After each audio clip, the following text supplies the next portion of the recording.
Cronus, the sovereign titan, king of kings, is the very personification of heaven and earth. In the ancient stories of Greek mythology, his figure rises with magnificence and power that reverberate through the ages. The undisputed leader of the Titans, Cronus rules with unwavering strength, his will bending to the rhythm of nature itself, his actions marking the course of the cosmos. But before the glory and the fall, before the throne and the betrayal, there was a beginning. At the beginning of everything, in the dark abysses of chaos, two beings took shape: Gaia, Mother Earth, and Uranus, Father Sky. United in a cosmic dance of creation, they spawned the 12 Titans, beings of colossal power and majesty. The youngest of these was Cronus. His strength, even in his youth, was unquestionable, and his ambition shone as brightly as the fixed stars in his father's firmament. He was not the primeval being of time, as some might mistake, but an entity of dominion and power, born of heaven and earth. Despite being one of the youngest of the Titans, his character was stronger than that of his brothers. The relationship between Uranus and his children was always tinged with fear and mistrust. Uranus, in his immense power and dominion, regarded his descendants with suspicion. The Hecatonkires and Cyclops, creatures of exceptional strength and skill, and the Titans, led by the ambitious Cronus, posed a threat to his unquestioned reign. The idea that his children could overcome his power, his control over heaven and earth, was a possibility that Uranus could not abide. Therefore, in an act driven by both caution and fear, Uranus imprisoned the Hecatonkires and the Cyclops in the depths of the earth. Mother Earth, Gaia, suffered with every cry of pain from her imprisoned children, each wail echoing in her being, fueling her resentment toward Uranus. Cronus, meanwhile, watched all this with growing anger and frustration. Despite his desire for power and supremacy, he also felt a strong fraternal bond with his imprisoned brothers. It was not only the tyranny of Uranus that infuriated him, but the injustice his brothers suffered at the hands of their father. It was this combination of ambition and brotherly love that finally drove him to defy Uranus. With an adamantine sickle in hand, a weapon of vengeance and justice forged by his mother, Gaia, Cronus prepared for confrontation. The air was thick with tension and anticipation, and the sky seemed to hold its breath as the pending challenge approached. Cronus, with a core of unwavering resolve, waited for the right moment for the confrontation. Finally, the moment arrived. In a confrontation as epic as it was inevitable, Cronus challenged Uranus. The clash was tremendous, and the cosmos seemed to tremble at the conflict of the Titans. Cronus, armed with the adamantine sickle, fought with a ferocity and determination that defied even the stars. And finally, in an act of violence and liberation, he castrated his father and threw his genitals into the sea. As the last gasp of power faded from Uranus, his words echoed through the air, as cutting as the sickle that had overthrown his reign. His eyes, though weakened, shone with a foreboding light as he proclaimed, "Cronus, as you have ascended through my fall, so shall you be overthrown. He who defies his father invites the same fate. Your children will overthrow you." Those words, charged with certainty and malevolence, struck Cronus with the force of a storm. It was not the violence of the prophecy that disturbed him, but its possibility. He had seen for himself how quickly the mighty could fall, how quickly a son could defy his father. With the fall of Uranus, Cronus stood as the new ruler of the cosmos.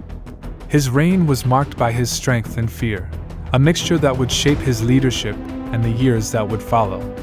The poison of Uranus' prophecy crept through his thinking, obscuring his decisions with the fear of betrayal and the loss of his newfound supremacy.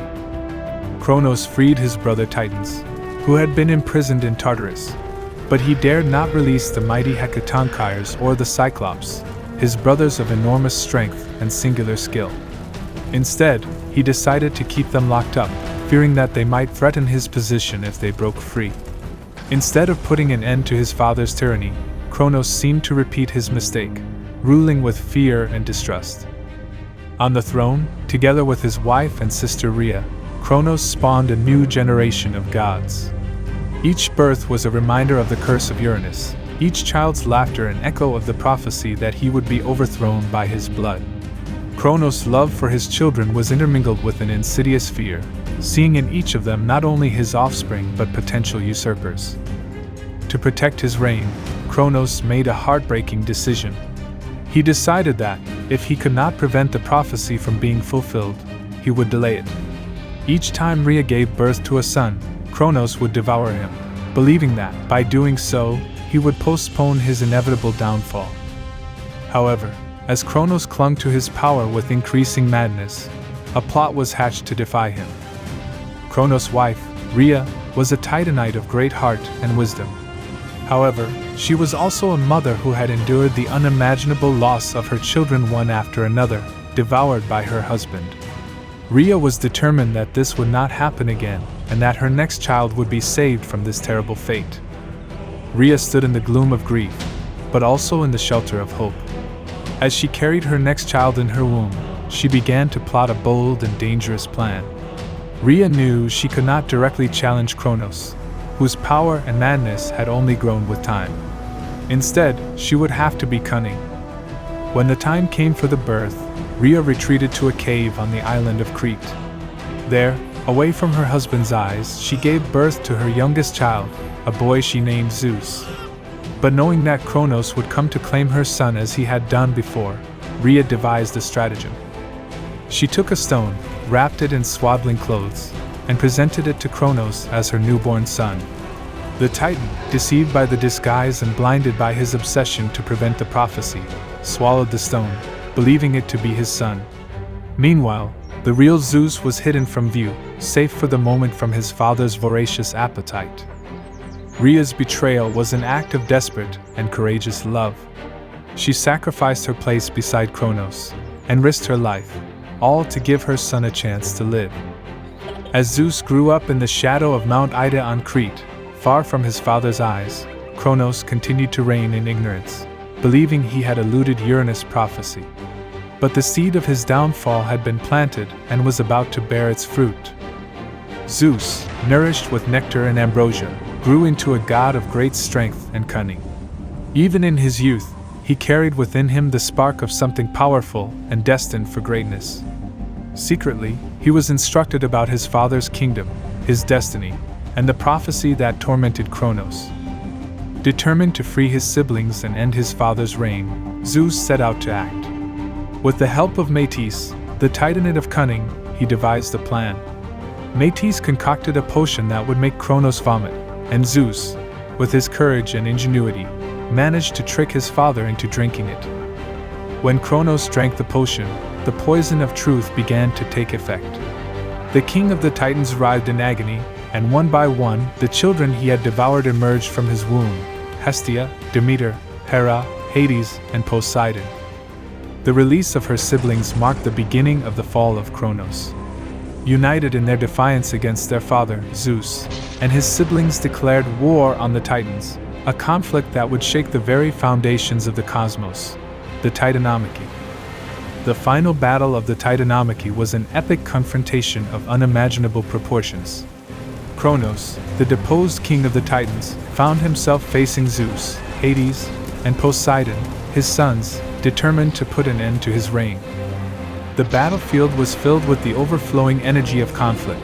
The other Titans and Olympian gods fought around them, but at the center of the storm, Cronus and his three sons faced each other. Cronus, with his adamantine scythe in hand, roared in defiance. "Do you think you can defy your father, your king?" he bellowed, his voice booming through the battle. "I am the lord of the world, the ruler of the cosmos." But Zeus, Hades, and Poseidon stood their ground. "You are a tyrant, father," Zeus replied, his eyes flashing with determination. In his hand, lightning crackled with raw energy.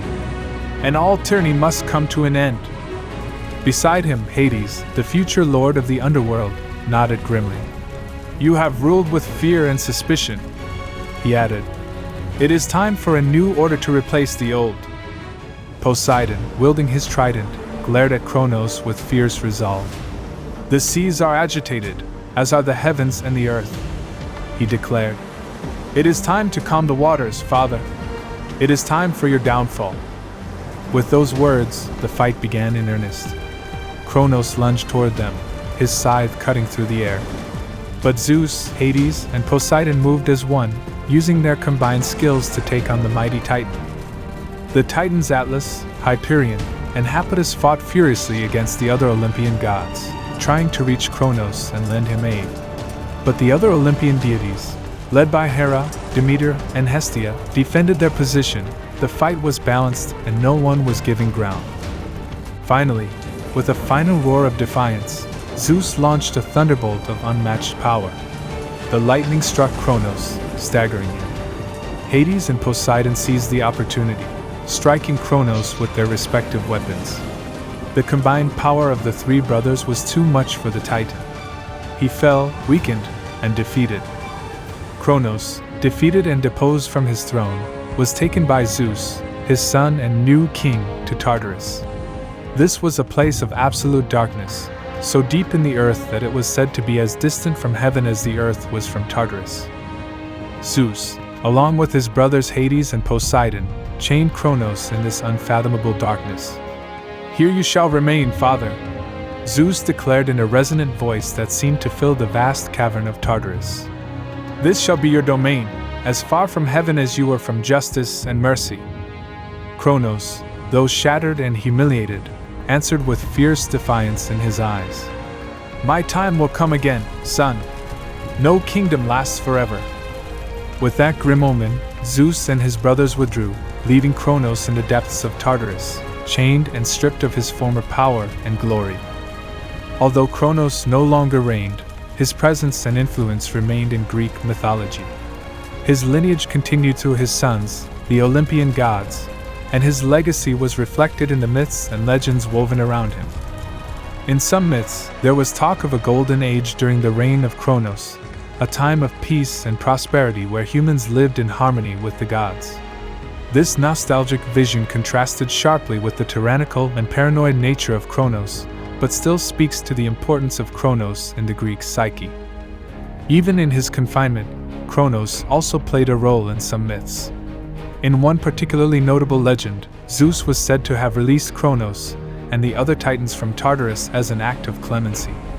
Cronus was then sent to the Isle of the Blessed, where he would live a peaceful life, free from his former madness and fear. These myths and many more perpetuated the memory of Cronus, a titan of crucial importance in Greek mythology. Despite his fall and punishment, Cronus remained a powerful figure in the myths and stories the Greeks talked about their world and cosmos.